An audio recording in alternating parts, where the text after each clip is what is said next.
Hello, blessed ones. I feel like we are in a series of things as we are talking about authority coming to the throne. We talked about authority and power coming into the power, and I feel like I want to close that. Since David actually arrived, he has arrived. He is on the throne of Israel according to the promise made years before. And I wanna conclude by talking about being established on the throne. How do you establish the throne?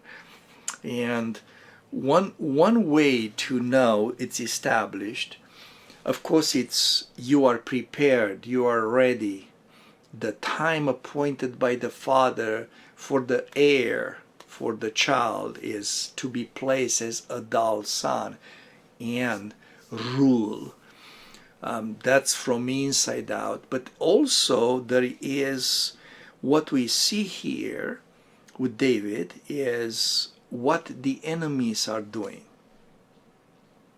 One thing that Joshua actually couldn't conquer was the Jebusites. Jebus was not conquered. Pretty interesting, isn't it? So they were still there, the enemies, kind of in the midst of the country.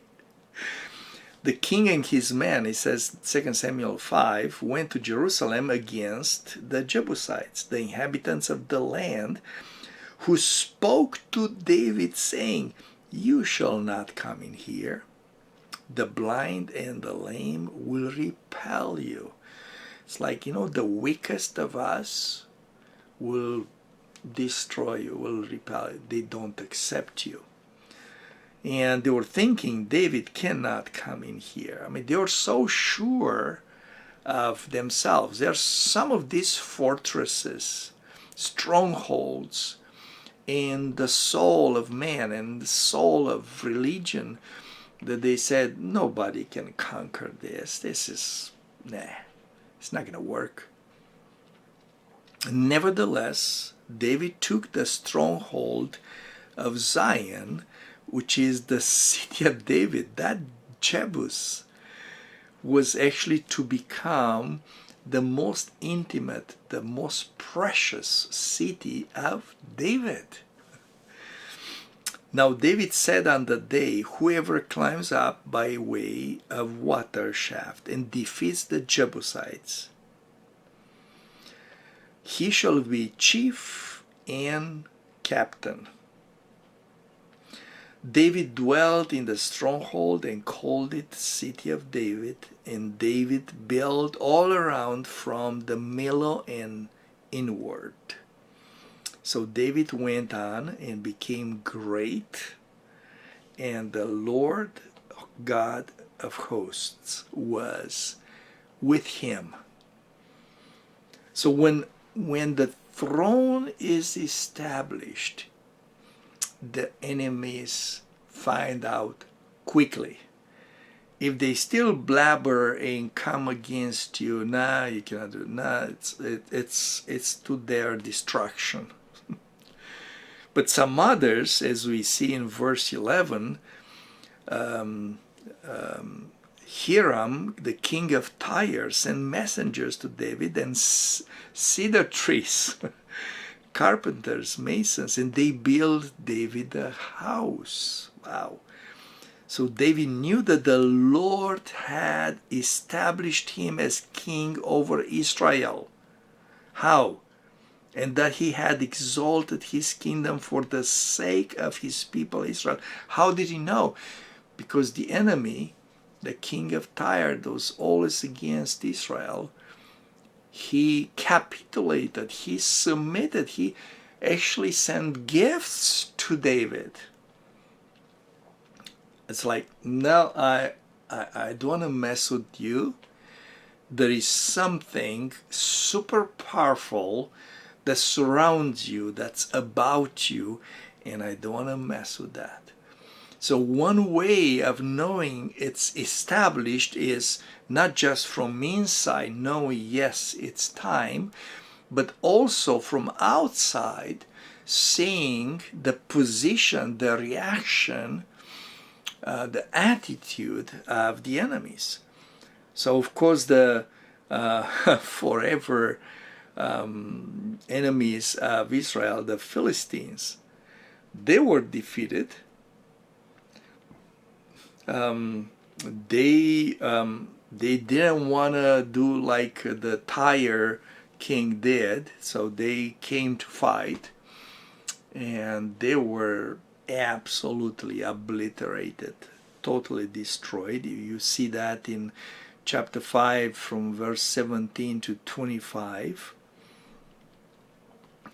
And verse 18, the Philistines also went and deployed themselves in the valley of Rephaim. So David inquired of the Lord, saying, shall I go up against the Philistines? Will you deliver them into my hand? And the Lord said to David, go up, for I will doubtless deliver the Philistines into your hand. I love that. I guess the Lord really wanted to add. But see, this is established throne, right? This is established. The Lord said, doubtless, absolutely, for sure. This is assurance. The enemy will be in your hand. And he destroys them. Then Philistines come later, and in verse 23 it says, David inquired of the Lord, and he said, the Lord said, you shall not go up, circle around behind them and come upon them in front of the mulberry tree. And it shall be when you hear the sound of marching in the tops of the mulberry trees, then you shall advance quickly. For then the Lord will go out before you to strike the camp of Philistines.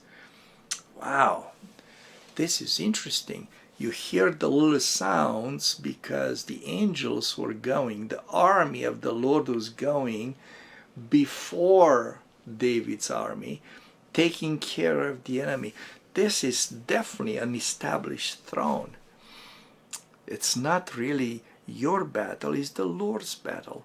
And he deploys as many angels needed, as much army as needed, because his anointed is on the throne. And there will be no gameplay with that. So you see different ways in this establishing of the throne, and I picked 3 different definitions of things, and you might go through this in different areas of your soul or ministry. And there is a difference between fighting, conquering, and having dominion. Fighting is going to war and using weapons to destroy the enemy, but is not peace, is not rest, is not settled. The chances are enemies will come back and you keep fighting them, come back and keep fighting them. So you always have to be in a warrior mood, right? That's the fighting season. Conquering is not just going and fighting, defeating the enemy, but taking territory from the enemy, advancing, winning battles, and advancing the territory. But conquering doesn't quite mean that you are settling down and you are getting established in those new territories. So you might be pushed back, and then you have to go again and conquer that.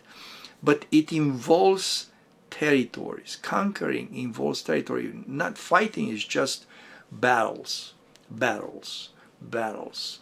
If I ask you if you're in a season of fighting, I ask you, what did you conquer? You probably won't know, because it's like, I don't know, those dreams keep coming back, and those sicknesses and those problems keep coming around the clock. And yeah, I think I killed this way, and then I have to fight to the right, and then to the left, and then ahead, and it keeps fighting. But conquering is taking territories, right? Now, having dominion is this overcoming, taking possession, but also settling and establishing the position. How do you know you are taking dominion over a territory? Is that the enemy is asking for peace. There is no show. There is peace and there is rest. You know that you know that you know. And the enemy is now wasting the time to attack you in that area, in that place. So fighting, they're all very, very important. And even if you have an established throne, there might still be areas where there's still fighting until you establish the conquering, establish the dominion in that place. Right? And the conquering, which is an advancing, and then having dominion. Dominion of life. This is what's happening with your life. I bless you. Yeah, King David, King Jesus. You're so blessed. Love you.